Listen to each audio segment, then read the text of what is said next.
Hey guys, this is God of Politics. Welcome back to a brand new video. In this video, I'm analyzing the Super Tuesday results.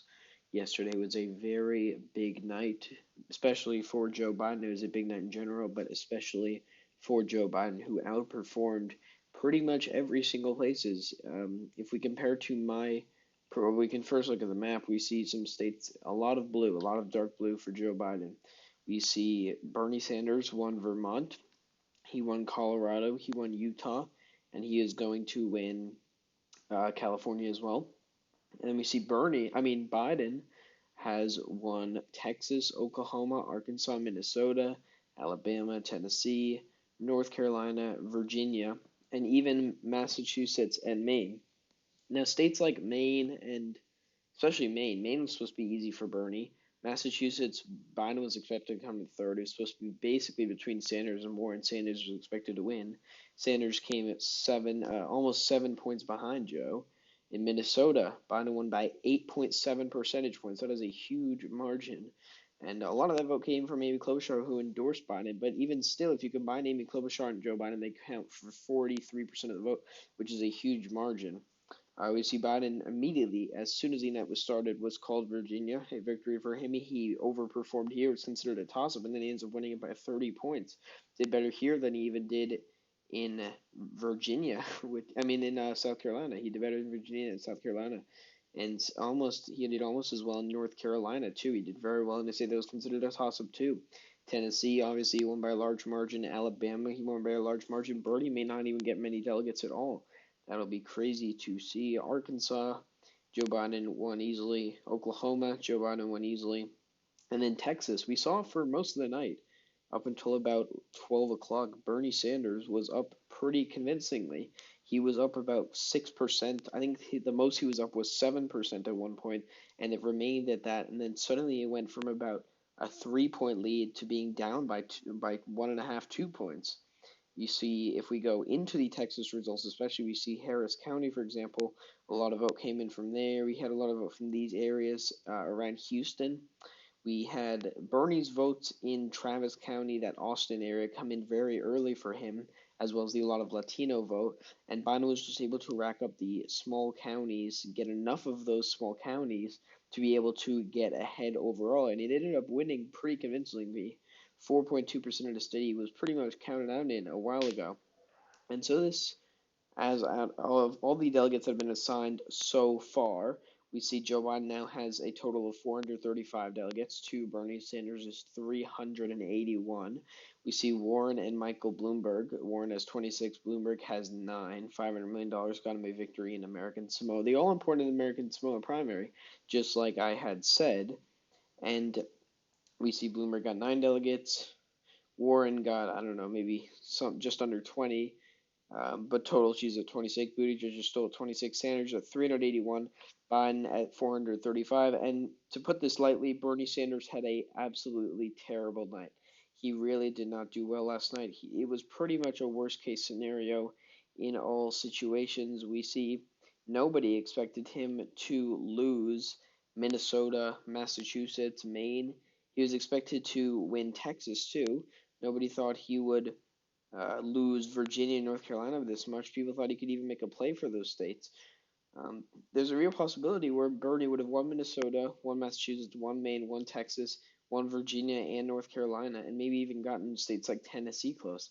That would have been a completely different story to what we're seeing now. We see a lot of the establishment Democrats really aligned up around Joe Biden around the night before.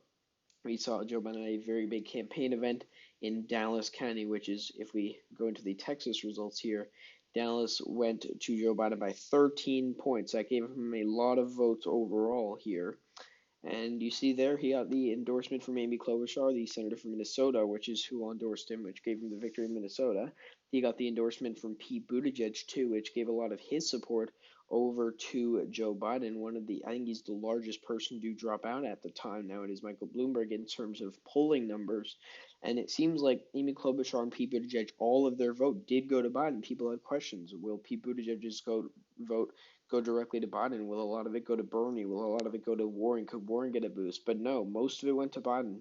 And clearly all Amy Klobuchar's vote went to Biden. as well, and that proved crucial for him. And also the endorsement from Beto O'Rourke. And while Beto O'Rourke isn't somewhat unpopular, he wasn't able to win Texas. Um, yeah, I still think it did help him overall. As you can see, Joe Biden gained a lot of delegates here, and Elizabeth Warren really had a terrible night. She came third place in her home state, which is kind of what Amy Klobuchar was avoiding, maybe for a run in the future, maybe for a cabinet position if she could drop out. But I'm not sure whether Elizabeth Warren's trying to play spoiler on Bernie because she doesn't want Bernie to win, or whether she actually thinks that Bernie's going to collapse and she's going to get all the vote or something, or she's going to try and take it completely to a contested convention. She may even drop out and endorse Joe Biden at this point. It seems like she's trying to sabotage Bernie so much. I don't know why she is still even in the race, but she is. So then looking ahead to next week, we can see we've got Missouri, which will be an easy win for Biden. Mississippi, which will be an easy win for Biden. We have Idaho, should be an easy win for Bernie. Washington should be an easy win for Bernie. North Dakota should be an easy win for Bernie. And then Michigan here. Michigan has the largest delegate trove of the night with 125 delegates. We're looking at the polls here. We can see in terms of Washington, Bernie is ahead by 8 points. If we go to the Michigan polls here, I'm pretty sure there might have been, yes, there was a Michigan poll here. Biden was up by 6 points. This poll from Michigan was done between 228 and the third of Super. So that this was before Biden's boost that he won in Super Tuesday. We also see Bloomberg at 11% here. Bloomberg is no longer in the race. Klobuchar is no longer in the race, and Buttigieg is no longer in the race. If you look at Bloomberg, Klobuchar, and Buttigieg combined, they combined for 20%. Biden is already ahead by 6%. And as we saw before, almost all of Buttigieg's and Klobuchar's support did go to Biden. We had questions about it, but it did go to Biden. Bloomberg's vote will probably almost all go to Biden as well. I don't see why it would go to Sanders or Warren. And you could see that it could be an easy victory for Joe Biden in Michigan. And we could even look at how this is going to turn out in states like Washington as well. Well, currently Bernie's up by 8 points in Washington, but could that diminish? We see Biden is at 15.5% here, which would barely be viable in this situation. But if you look at this, Klobuchar had 11% support here, Buttigieg at 9, and Bloomberg at 15. That combines for 35%. And if you give that to Biden, plus adding him onto that, he's at 45%. You could even see Biden winning in Washington, and maybe there's been talk that Warren would drop out. I'm actually surprised that Bloomberg dropped out this early. I guess the analytics that he has, the social media people that he's hired with the things in terms of how much he's paying them, it's going to help him it helped him a lot, but I guess they saw that there was no path to victory for him. In terms of the overall delegates, we still see Biden is winning by 65. I think CNN says something a bit different yet. 538 is a lot more delegates, but it still gives Joe Biden the lead. I think a bit of a larger lead in terms of percentage points in this. National polling, we see Biden is still ahead as well. If you look at the betting odds especially, we do also see that Joe Biden has completely shut up. You see, just before South Carolina, he was at 9%. I think the low point he reached was 9.1%. He reached out here too, 9.1% chance of winning the nomination. And the next day it was 9.9, 11.1, 16.3, 26.1, 28.2, 33, 46, 63, and now 83. We saw even yesterday, as Super Tuesday was happening, the betting odds immediately started to shoot up even before California came in. And even as California's come in, he's still continued to rise in the betting odds. Even before Super Tuesday on March 2nd, he was at a 45% change, which was basically equivalent to Bernie Sanders. And I honestly do see no chance of Bernie winning an outright majority. I see that there's a very real possibility for Joe Biden if you look at the caucus calendar. We see in terms of the rest of March, we have Florida, which will easily go to Biden, Ohio, Illinois, Georgia, those kind of states will easily go to Biden. Even Arizona will probably easily go to Biden. Then we look at May, we see that Joe Biden will probably lose Pennsylvania pretty badly. He'll probably lose New York pretty badly.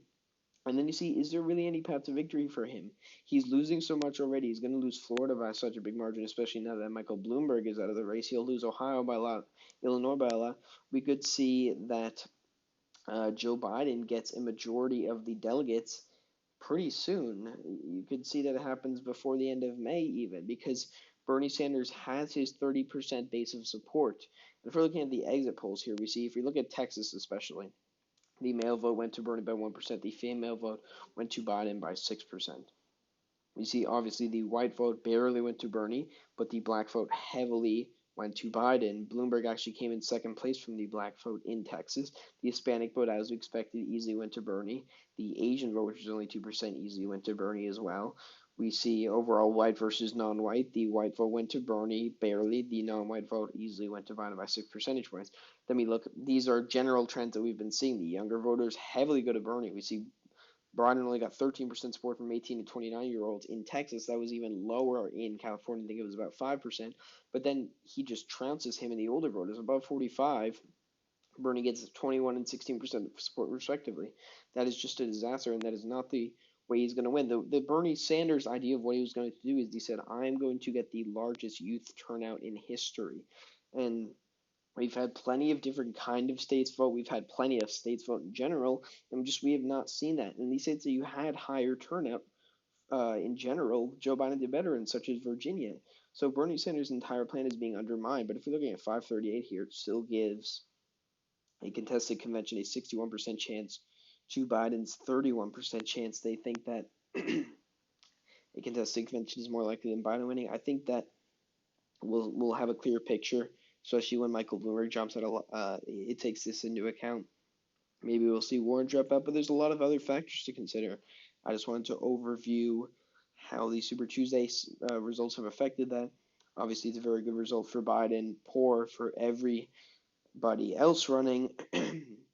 Obviously, Tulsi Gabbard did win the delegate. I'm be interested to see whether they let her on the stage, the debate stage or not. That'll be interesting.